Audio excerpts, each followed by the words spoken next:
Hello বন্ধুরা, তোমরা সবাই কেমন আছো? আশা করি খুব ভালোই আছো, আর আমিও খুব ভালো আছি। তো অনন্যার সংসারের নতুন একটা ব্লগে তোমাদের জানাই অনেক অনেক ভালোবাসা। কালকে ছিল জামা ষষ্ঠী, কালকে রান্না হয়েছিল আমাদের বাড়িতে, আজকে রান্না হবে আমার জেঠু বাড়িতে। দুপুরে অনেক রান্না করতে হবে, তার জন্য সকালে আর রান্না করেনি। সকালে রান্না করতে গেলে লেট হয়ে যেত, তো তার জন্য সবাই মিলে খেয়ে নিচ্ছিল পরোটা। তো তারপরে আমি আর দিশা চলে এসেছিলাম হাটে কেনাকাটি করতে, বড় মা কী জামা কাপড় দেবে সবাইকে, তো সেইগুলোই কিনতে চলে এসেছিলাম। দেখো এইদিকে বাচ্চাদের জামা কাপড় আছে, আর এইদিকে দেখো সুন্দর সুন্দর কুর্তি আছে। কিন্তু আমি আমার নিজের জন্য এখন কিছুই নেব না, যা কেনাকাটি করবে দিশাই করবে। আর আমাকে সঙ্গে নিয়ে আসলো, কারণ ওর মানে দুজনে আসলে ভালো হয় না যে কোনো জায়গায়, তো তার জন্য আমাকে সঙ্গে নিয়ে আসলো, আমি একটু পছন্দ করে দেব। প্রথমে দুজনে এসেই যেটা করলাম, পুরো মার্কেটটা ঘুরে দেখলাম যে কোন দিকে কি কি রাখা আছে।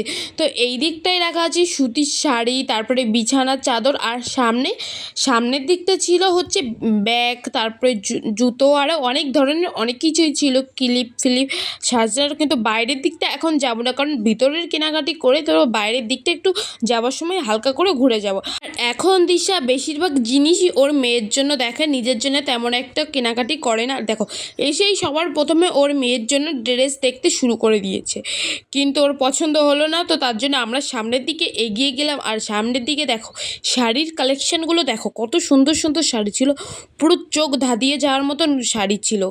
আর আমি তো দেখে মানে বুঝতেই পারছিলাম না কোনটা থেকে কোনটা সুন্দর, যেহেতু আমি কিছু কিনবো না, তো তার জন্য অত আর শাড়িগুলো দেখলাম না, একটু দেখেই চলে গেলাম অন্যদিকে। আর বোন একটা শাড়ি নেবে, মানে ঈশার জন্য, মেজো বোনের জন্য এই শাড়িটা নেবে। তো তোমাদের বাড়ি গিয়ে আমি ভালো করে দেখিয়ে দেবো শাড়িটা কেমন।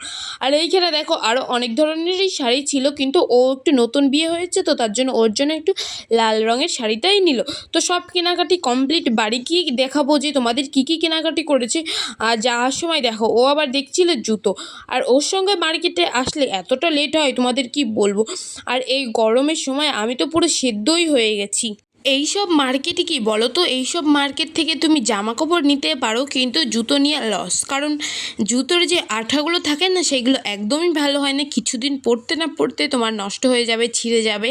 ধরো তোমার দুদিন পরেও ছিঁড়ে যেতে পারে, এবার এক মাস কিন্তু বেশি দিন যাবেই না। তো তারপর আমরা বাড়ি যাওয়ার সময় নিয়ে নিলাম কোল্ড ড্রিঙ্কস, আর নিয়েছিলাম সিঙ্গারা।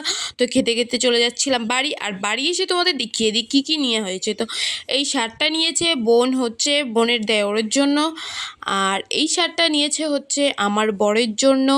সাইজটা নিয়ে খুব টেনশনে ছিলাম যে ওর হবে কি না, কিন্তু শার্টটা পারফেক্টই হয়েছিল।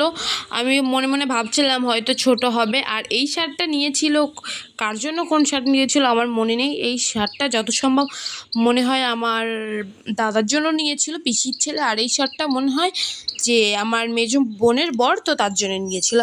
আর একটা জামা নিয়েছিল দিশা, এই জামাটা নিয়েছিল হচ্ছে ওর ননদের মেয়ে, তো তার জন্য নিয়েছিল জাহ্নবীর জন্য। আর এই ব্লাউজটা নিয়েছিল আমার বড়মার জন্য। সবই ঈশা দেখিয়ে দিচ্ছে। এবার তোমাদের দেখিয়ে দিই ঈশার জন্য কি শাড়িটা নিয়েছে। তো তোমাদের তখন হালকা করে দেখিয়ে দিয়েছে। দেখো এই শাড়িটা নিয়েছে ঈশার জন্য, লাল রঙের, খুব সুন্দর দেখতে লাগছিল। এই শাড়িগুলো নতুন উঠেছে। তো তারপর শাড়ি নিয়েই দেখো, শাড়ি কিনতে না কিনতেই চলে এলো ব্লাউজ কাটাতে দেওয়ার জন্য। এটা হচ্ছে আমার একটা কাকির বাড়িতে, তো কাকি খুব সুন্দর ব্লাউজ করে। আমিও এর আগে কাকির কাছ থেকে ব্লাউজ করেছি, তো ও চলে এলো ব্লাউজ করতে কাকির কাছে। আর এর সঙ্গে আর একটা এক্সট্রা ব্লাউজ কাটাতে দিচ্ছে এইটা। তো তারপর বাড়ি এসে স্নান করে নিলাম। এমনিতেই অনেকটা বেলা হয়ে গেছে আজকে স্নান করতে, কারণ আজকে খুব জার্নি হয়ে গেছে। এই গরমে বাড়ির বাইরে থাকাই যায় না, যে এতটা গরম। ওইদিকে আমি স্নান করছিলাম, আর এইদিকে দেখো সবাই ডিম টোস্ট খাচ্ছে, আর আমাকে একবারও কেউ ডাকেও নি। আর একটু পরে আসলে হয়তো শেষই হয়ে যেত, একটাই আছে সেটাই আমি খেয়ে নেব। আর ঈশা দেখো ডিম টোস্ট বানিয়েছি, পিছনের সাইডটা পুরো পুড়েই গেছে, আর ও আমার দোষ দিচ্ছে যে আমি বানিয়েছি। দেখো কাজের বুয়াটা আজকেও কাজ করছে। রান্না প্রায় হয়েই গেছে। আর এই যে হচ্ছে আমাদের পুচকু সোনা, দেখো খালি গায়ে আছে, গরমে ওরও গরম সহ্য হয় না, ও কেমন করছিল গরমে। আর এই যে হচ্ছে ঈশারানী ফরফরানি, আর দিশা কাজ করছে। দিশা এখন সবাইকে সাজিয়ে গুছিয়ে খেতে দেবে। দেখো ও হচ্ছে কাজের বুয়া, খুব কাজ করে, সত্যিই ও খুব কাজ করে। আর বড় মা দেখো সেই সকাল থেকে রান্না করেই যাচ্ছে, এখনও করেই যাচ্ছে। আর এই যে মাংস, স্যালাড সব কিছু রাখা আছে, আর পাঁপড় ভাজলে হয়ে যাবে। আর ওই সাইডে আছে চাটনি, মানে একসঙ্গে দুটো উনুনেই রান্না করছে। সব রান্না কমপ্লিট, সব সাজিয়ে গুছিয়ে দিয়েও দিয়েছি। কী কী আছে তোমাদের একবার দেখিয়ে দিই।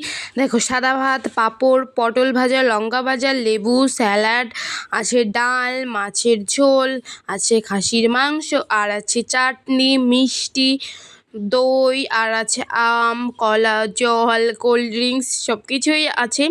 পোলট্রির মাংস ছিল, কিন্তু পোলট্রির মাংস কাউকে আর দেয়নি, ভুলে গেছিলো, পরে মনে পড়েছে। তো এক এক করে জামাইয়ের দলরা সব খেতে আসছে। দেখো একজন চলে এসছে, আর একজন মানে দুজন কথা বলতে বলতে আসছে। তো তাদের আসন এখন তারা গ্রহণ করবে। আমার তো মনে পড়ে না যে জীবনে কোনো দিন আমাকে কেউ এইভাবে সাজিয়ে গুছিয়ে খেতে দিয়েছে কি না। মেয়েদেরও হওয়া দরকার, ছেলেদের যেমন জামাই ষষ্ঠী হয়, মেয়েদেরও একটা ষষ্ঠী হওয়া দরকার, মেয়ে ষষ্ঠী। সবার জন্য একটা আলাদা আলাদা করে ডে আছে, বাবাদের জন্য, মায়েদের জন্য, কিন্তু জামাইদের জন্য, কিন্তু মেয়েদের জন্য কোনো ডে নেই। কেন? মেয়েদের জন্য ডে দরকার।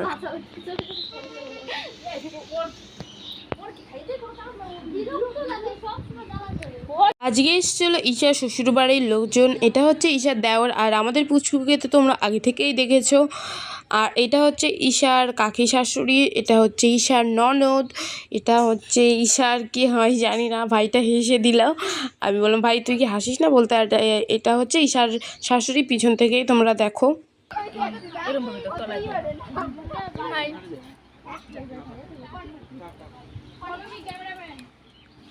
ক্যামেরাম্যান ফলো করবে।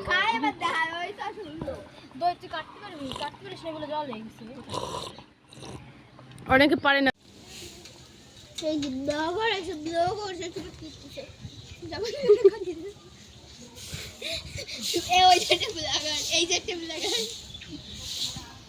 আজকাল ঘরে ঘরে ইউটিউবে ভিউজ হোক না হোক, ফেসবুকে না, আমি মোটো ই করি না, এই ফেসবুকে না ইউটিউবে সব কিছু তুই ছাড়ি এক ভিডিও।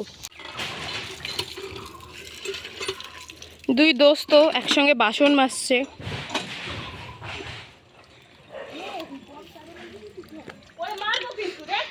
জামাইয়ের দলরা সব খাওয়া দাওয়া করে হাঁপিয়ে গেছে, এখানে বসে গল্প করছে। আর ভিডিওটা এইখানে এন্ড করছি। যদি ভালো লাগে একটা লাইক করে দিও। টাটা, দেখা হচ্ছে নেক্সট ভিডিওতে।